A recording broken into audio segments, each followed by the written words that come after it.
katika haki za mume ambazo anatakiwa azipate kwa mke wake, alla tasuma siyama tatawwi, mwanamke asifunge funga ya sunna. Kama kesho Jumatatu mathalan, kesho kuna kufunga sunna, lakini mwanamke asifunge. Wa zawjuha hadhirun illa biidhnihi, na mume wake yupo ila kwa idhini yake. Hapa kufunga jamaa kunaambatana na uwepo wa nani? Wa mwanaume. Naomba tufahamiane.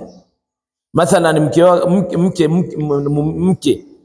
mume wake amesafiri jana Jumanne, au kaondoka leo Jumapili, sio? Kaondoka, kesho ni funga ya sunna. Anampigia simu, bwana kesho nataka kufunga. Hiyo si mafuhumu, yeye anafunga tu. Kinachokatazwa wa zawjuha hadhirun au shahidun, mume wake yuko, anaambia unajua leo mimi nimefunga. Hiyo hapana, hairuhusiwi. Illa biidhni, lazima umpe taarifa. Si ajabu ndo siku leo anapumzika nyumbani akasema awepo pale na wewe na nini, basi alikuwa anakusudia labda atapika chakula, aje na chakula fulani mle pamoja, anakukuta wewe umefunga. Lazima mpeane nini? Mpeane taarifa. Lakini kama hayuko, hakuna kizuizi cha kufunga. Na tena kama mume hayuko, zidisha kufunga, kwa sababu funga yenyewe inakuweka bize, inakuweka vizuri kabisa na inakurudisha kwenye ucha Mungu.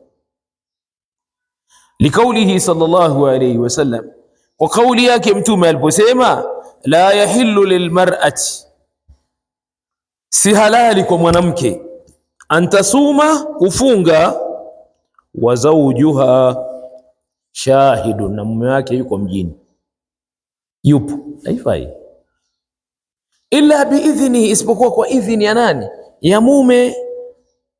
Wala ta'dhana fi baitihi illa biidhni, wala asimpe ruhusa yoyote kuingia nyumbani kwake au nyumba ya mume wake